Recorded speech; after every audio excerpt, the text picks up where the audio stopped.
A little 90 left here. So obviously Okay. your dad was a fighter pilot Yep. and he served a whole career. Did you guys ever get a chance to fly together?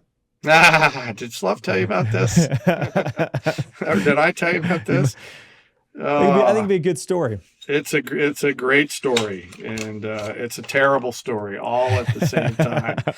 And I think there's probably a song written about it. My buddy's Trip and Snooze.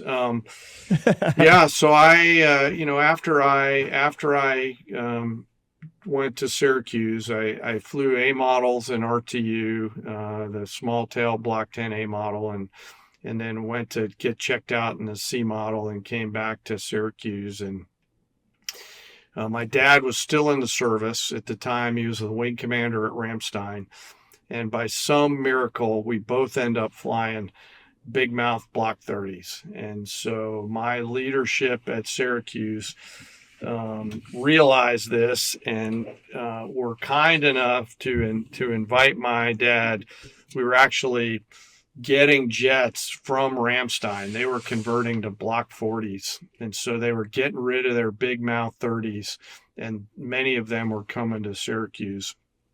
And my dad came to Syracuse, and we got to fly on one of my very first MQT rides. And so it was a four ship, led by a guy named Tom Tuna Owens, and my dad was number two, and another guy was number three, and I was number four. And it was a beautiful, beautiful day. And I'm going to start breaking out in hives here in a second.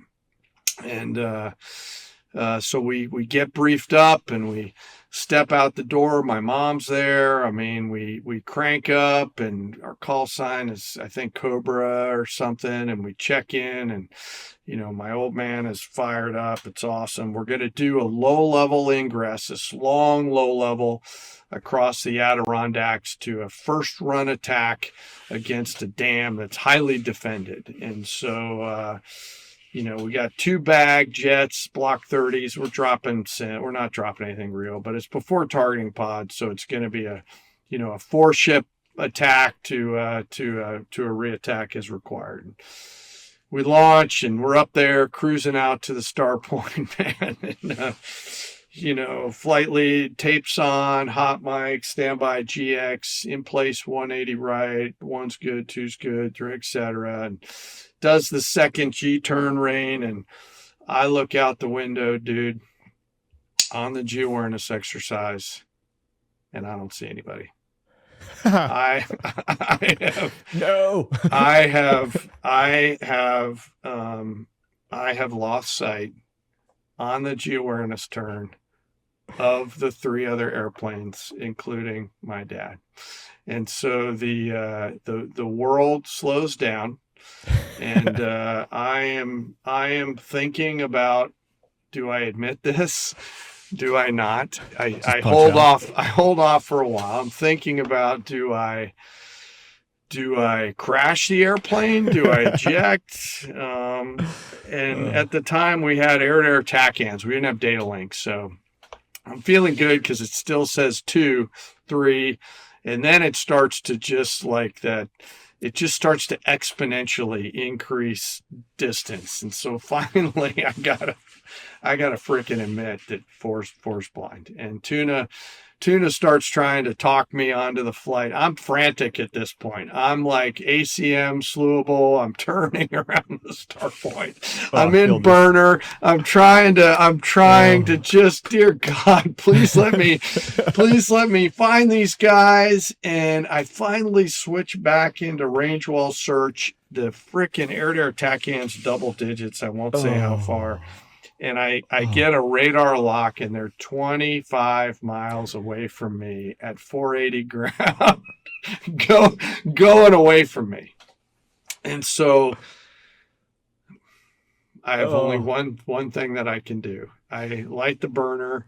I pull CATA for the first time in my entire life. And for those that don't know what CATA is, it's this little symbol that will take you on the perfect intercept course. I don't even think about the fact that I'm at 500 feet doing 800 knots outside of that corridor that we're supposed to be in. Definitely And protected. Oh, it is terrible. And I go right across the Lake Placid ski resort at about 700 knots. I don't even see it. And America. I get back into position at this place called the Initial Point. I'm so far out of position that they've done the entire effing low level, and I am like literally running across the Adirondacks, and I get back into position. Finally, we pass the IP, we do the attack. I got to go home. I'm out of gas. And they are still feeding fuel from their external fuel tanks. And I am out of gas, and we got to go home. So we go up Initial, we pitch out, we land, and, taxi back in and shut down. And my mom's there. My dad walks up to me and just puts his arm around me and says, "I love you, son." And that was it. So I went blind during the GX with my dad. I tell lieutenants this all the time. This is what humility, never forgetting, humble, credible, and approachable. It started very early in my career where I was unable to, and never really would, drink my own Kool-Aid. But yeah, that's when I got to fly with my dad, and it was great, and it was awesome.